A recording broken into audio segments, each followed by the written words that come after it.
Hello, bachcho, let's see the question. The question say if the person is found guilty, the court will inflict punishment on him and he will be dashed for the offense.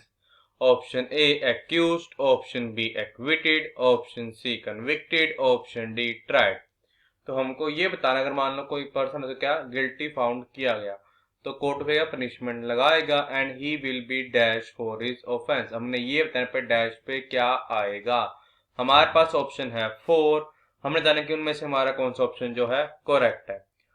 Firstly I will tell you की concept, और यहाँ की concept में हम बात करें किसकी, offence की। अब हमको पता है ऑफेंस क्या होता है। एन ऑफेंस यहाँ एक तरह का एक्ट होता है। इज एन एक्ट, ये वो एक्ट है इसको क्या कर रहा है, डिफाइन करा गया as a crime that defines as a crime. अब देखो इसमें एग्जांपल ले लो, जैसे मान लो किसी ने किसी का मर्डर कर दिया तो जो मर्डर करना हो क्या एक तरह का ऑफेंस है।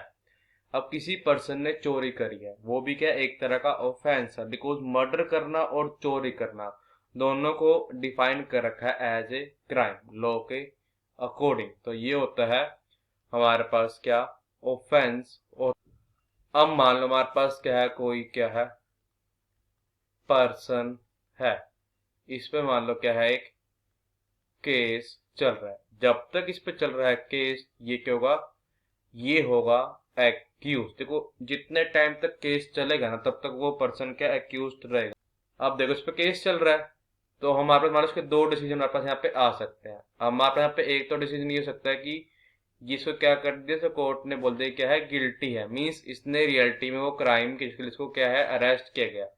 या होता है कि नॉट गिल्टी, मींस कोर्ट ने ये माना एविडेंस और विटनेसेस को देख के कि इस पर्सन ने क्राइम नहीं किया। देखो जो गिल्टी का डिसीजन आना या नॉट गिल्टी का डिसीजन आना, ये सारा डिपेंड करता है कि इस पे जो एविडेंस और जो विटनेस पेश किए जाएंगे कोर्ट में, ये दोनों चीजें उस पर डिपेंड करेंगी कि जो हमारा एक्यूज पर्सन मीन जिस पे केस चल रहा है कि वो गिल्टी है या नॉट गिल्टी है, मीन उसने वो क्राइम करा है या नहीं करा।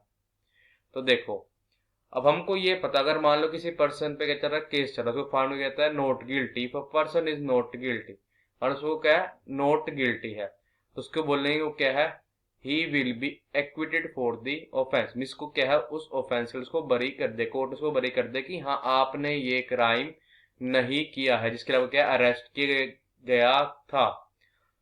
अब मान लो जरूरी तो नहीं कि उसके में से नॉट गिल्टी हो, ये सारा डिपेंड करेगा, सारा डिपेंड तो हमारा करेगा हमारे एविडेंस एंड और विटनेसेस पे जो कि कोर्ट में पेश किए गए होंगे।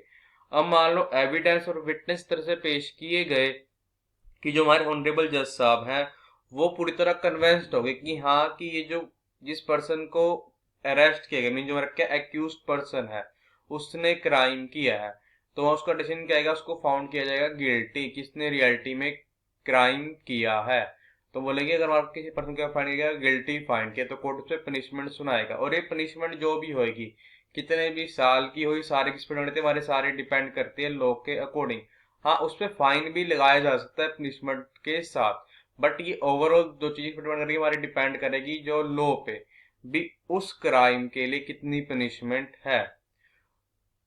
तो जब उसको गिल्टी फाउंड किया जाएगा तो हम ये बोलेंगे कि he will be convicted for the offence, means कि उस पर्सन ने ये क्राइम किया है तो उसको उस क्राइम की सजा मिलेगी। मीन्स अब जज साहब ने फैसला सुना दिया कि ये जो एक्यूज पर्सन है इसने हाँ भी ये क्राइम किया है, तो बोलेंगे कन्विक्टेड फॉर द ऑफेंस। यहाँ पे ऑफेंस है जो उसने वो क्राइम किया है जिसके लिए उसको क्या है अरेस्ट किया गया था, जिसके लिए पे केस चल रहा था। तो देखो अगर हम इसका पे यूज क्या आ जाएगा कि ये जो हमारा ऑप्शन सी है मींस कन्विक्टेड, ये हमारा क्या है, ये हमारा करेक्ट ऑप्शन है। So the final answer is option C means convicted is our correct option. I hope you understood it well. All the best. Thank you.